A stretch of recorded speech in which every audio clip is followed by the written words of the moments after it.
Bonjour et bienvenue sur Vox Africa pour cette édition spéciale. Aujourd'hui, les révélations vont vous choquer. Préparez-vous à être bouleversés. Abonnez-vous maintenant et activez la cloche pour ne rien rater de ces informations explosives. Aujourd'hui, moment fort, le capitaine Ibrahim Traoré, président du Burkina Faso, face aux journalistes.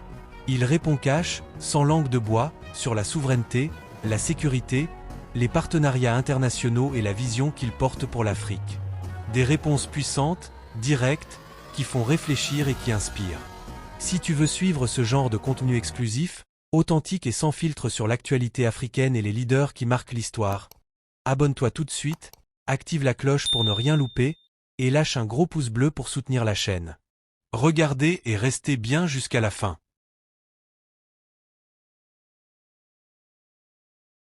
Bonsoir, Monsieur le Président. Bonsoir.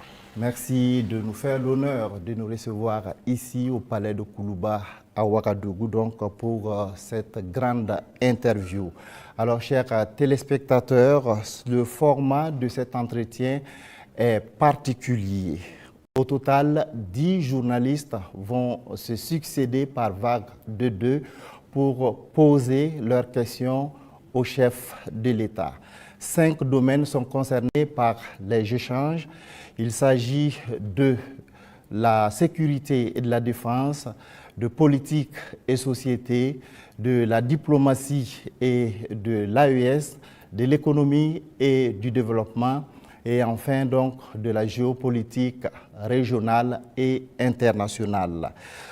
Chaque pool donc de journalistes aura entre 15 et 20 minutes pour échanger avec le chef de l'État. Mon rôle ce soir est celui de modérateur chargé de la police des débats. Monsieur le Président, avec votre permission, nous recevons donc le premier groupe de journalistes. Il s'agit de Hervé Dapa de la télévision BF1 et Asmao Dao de la télévision C360. Bonsoir, chers confrères.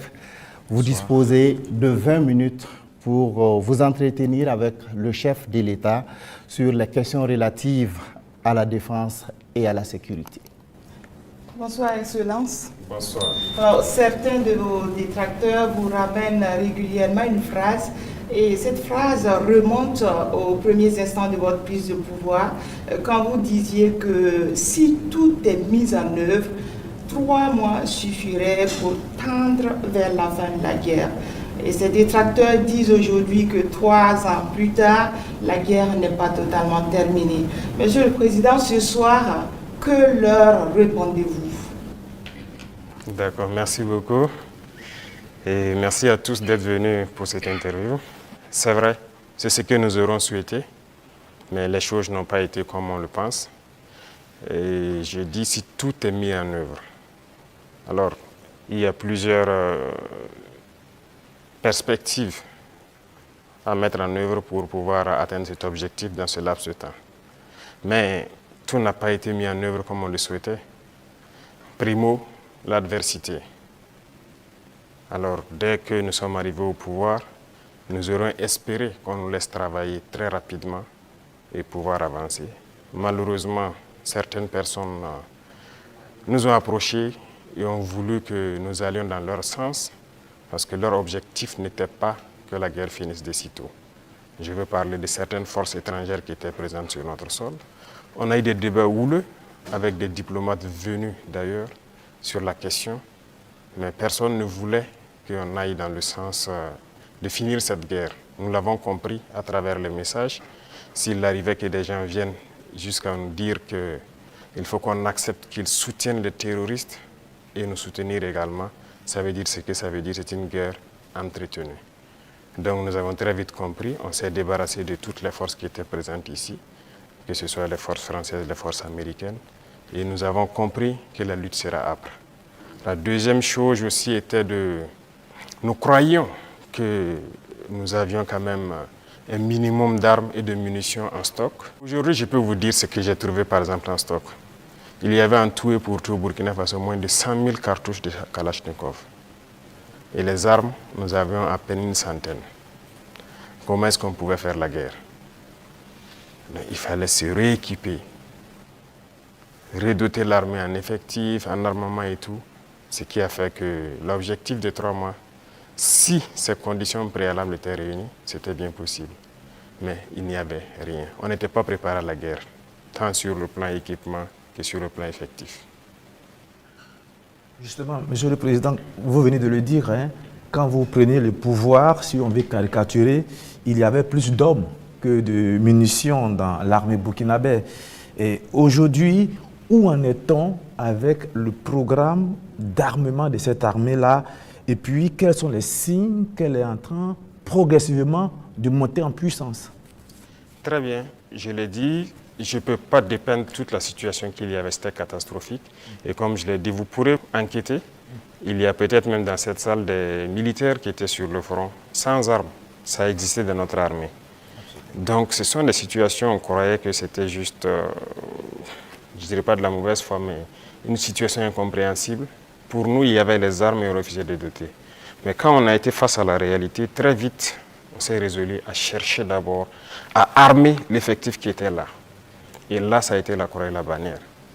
Parce que beaucoup de puissances ont refusé de nous vendre les armes. Et donc, on s'est tourné vers ceux qui avaient envie de nous vendre les armes. Très vite, on s'est équipé.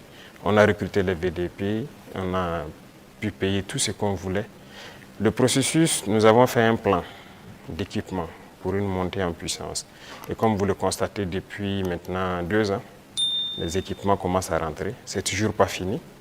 Et ça continue de venir. Peut-être que dans quelques jours, vous verrez encore de nouveaux équipements qui seront présentés, qui sont principalement des équipements d'appui. Parce que d'abord, l'infanterie, il fallait l'équiper pour que chaque homme puisse avoir une arme en dotation. Ça, c'était un gros défi. Nous y sommes. On continue de recruter, comme vous le constatez. Chaque année, c'est entre 10 000 et 15 000 hommes qu'on recrute. Ça, c'était un effort considérable. Parce que, quoi qu'on dise, l'adversité est là. Et le volume de terroristes augmente. Parce que les impérialistes recrutent beaucoup de mercenaires qui viennent au Burkina Faso pour combattre. Donc, il faut qu'on s'adapte à la situation. Et maintenant, nous avons notre 3e phase, qui n'est plus d'acheter, mais de fabriquer nous-mêmes. Et nous sommes aussi là-dedans. Donc, c'est ça la montée en puissance. Il faut bien s'équiper, mais aussi créer une industrie de défense. Ça, c'est très important. Dans quelques mois, bien quelques années, on aura ici, nos militaires vont utiliser des armes made in Burkina. Bien sûr.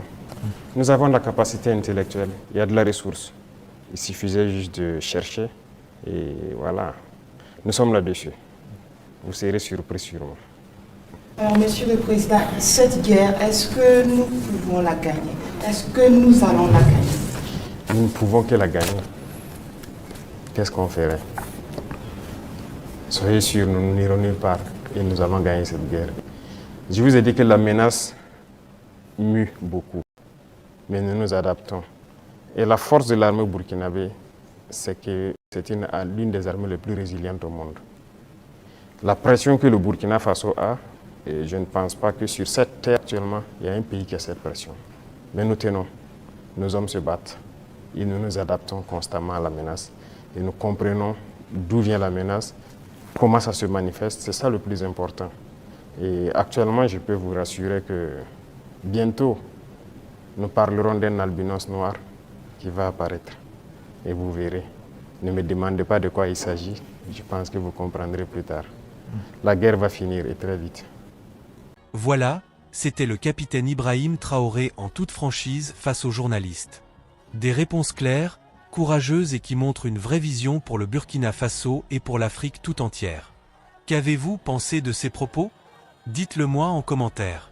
Si vous voulez continuer à suivre ce genre de contenu fort, authentique et engagé sur les leaders africains et l'actualité qui nous concerne, alors abonnez-vous tout de suite à la chaîne, activez la cloche pour être notifié à chaque nouvelle vidéo et lâchez un gros pouce bleu. À très bientôt pour une prochaine vidéo.